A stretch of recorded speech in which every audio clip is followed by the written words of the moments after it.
Hello and welcome back to the studio. Today I want to share with you my 5 top tips for successful painting on a black gesso canvas. I'll be using Bob Ross Liquid Clear and paints throughout the demonstration, but you use whatever brand you have to hand. So you know the routine. Sit back, relax, cup of tea, notepad at the ready, and watch me paint 5 of my top tips for successful paintings on black gesso canvases. My first top tip is which colours work best for a Northern Lights painting. For this, I've laid out some colours on a palette. Some of them are transparent, some are semi-transparent, and some are opaque. Let's start with this one. I'm going to put a small amount across a black canvas. This is cadmium yellow and it's semi-transparent. You can almost see through it. Whereas this colour is Indian yellow and it is fully transparent. My next colour is bright red. And again, semi-transparent. You can almost see through it. My next colour, alizarin crimson. And this one is a fully transparent colour. Again, it nearly disappears. This colour isn't a Bob Ross colour. It's cerulean blue. And it's completely opaque. You can't see through it at all. This colour is phthalo blue. And it's semi-transparent. This simple test identifies transparent and semi-transparent colours. Perfect for painting on black gesso to make an aurora or the amazing Northern Lights sky. My top tip number 2 is all about how much paint to use. For this, I've got a not quite versus just right canvas. I'm going to prepare it with some Bob Ross Liquid Clear. Just a very thin coat either side of my tape. Make sure if you're doing this, you scrub it in very well. You definitely don't want to add too much. There, perfect. Now, let's look at my colours. Titanium white, phthalo blue, phthalo green and alizarin crimson. Transparent, semi-transparent and titanium white of course is opaque. I'm going to start off first with some alizarin crimson. I'll put that down either side of my tape. Next, I'll dry clean my brush and reload with the phthalo blue. I don't bother to clean my brush in between. These colours like each other. And finally, another dry clean and straight into phthalo green. That completes the 3 colours for my Northern Lights. Now, a fan brush and some titanium white. Let's make a nice abstract shape across my canvas. That should do. And let's do the same on the other side. Next, I'm going to take 2 clean 1-inch brushes and some paper towel. I'm going to start by doing nice firm upward strokes to see what my colours are like. I see the alizarin crimson very clearly. I'll dry my brush between strokes. As you can see, my crimson fades nicely into the blue and then into the green colour. But what's happening here? I'm not getting the same sort of result. Again, firm upward strokes and a dry clean between strokes, but this doesn't look as good as my just right side. What could possibly have gone wrong?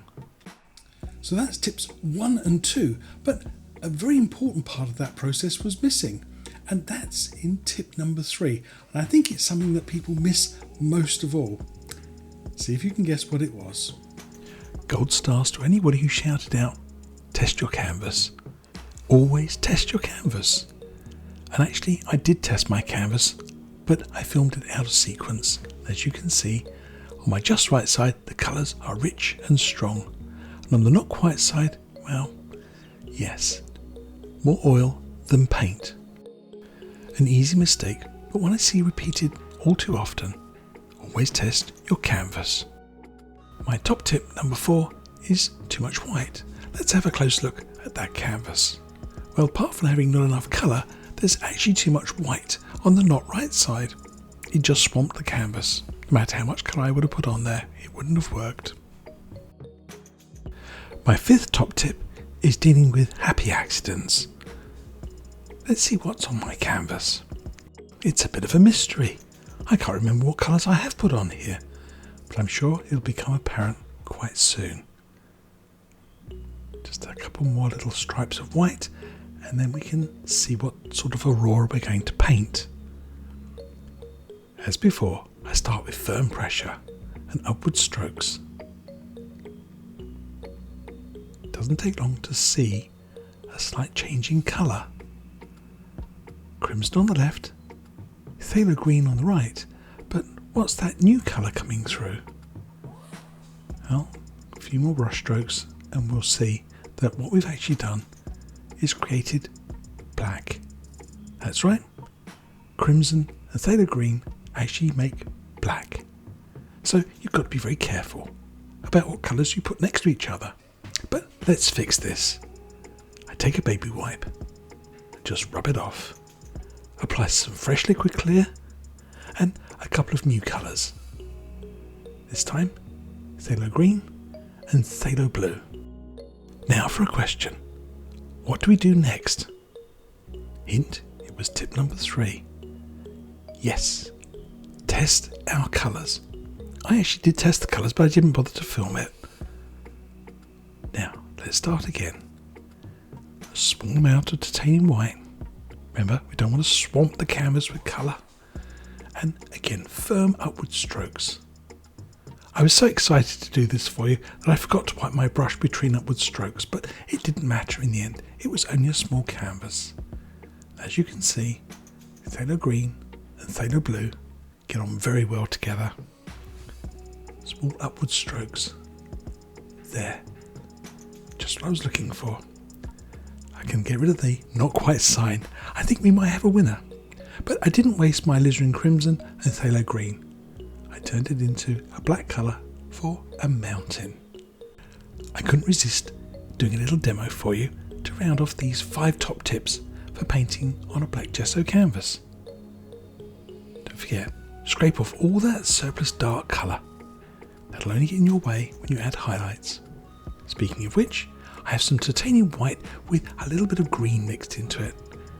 And with very gentle pressure, let the knife just glide down the surface of the mountain. The paint will break and the canvas will take the colour it requires and give you back what it doesn't need. Even on a small canvas, you can get some amazing paintings. For the shadow side, I used a little bit of phthalo blue and white and some of the original base colour. It was a nice grey colour. Keep on adding layers of paint, building up your mountain.